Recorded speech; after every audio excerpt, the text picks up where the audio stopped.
बोलिए। राहुल गांधी आज ज्यावेळी बैठक होणार आहे त्यांना बोलू दिलं जात नाही असं वारंवार सांगितलं जाते। काल पण बिर्ला यांनी बैठक घेतली, डेडलॉक कधी संपणार आहे का? बघा, डेडलॉक संपवण्याची जबाबदारी जी असते ही सरकार पक्षाची असते। प्रधानमंत्री मलेशियामध्ये मौजा मारतायत, ते अनवर इब्राहिमला मिठ्या मारतायत। जो अनवर इब्राहिम कधी काळी अत्यंत गंभीर स्वरूपाच्या गुन्ह्यामध्ये जेफ्री एपिस्टीनप्रमाणेच अडकले होते, त्यांना ज्या प्रेमानं अगदी मिठ्या मारताना आम्ही आमच्या प्रधानमंत्र्यांना पाहिलं, अनेकांना धक्का बसला। प्रधानमंत्री परदेशात, इथे संसद सुरू आहे।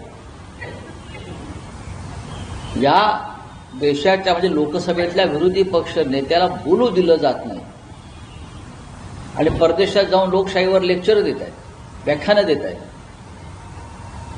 या देशाचं काय होणार आहे, भविष्य काय आहे हे कळत नाही। तिकडे रशियाचे अध्यक्ष पुतीन यांनी भारतीय जनतेला मार्गदर्शन केलेलं आहे तेल खरेदीबाबत, त्याच्यामुळे मोदींचं बिंग फुटलेलं आहे।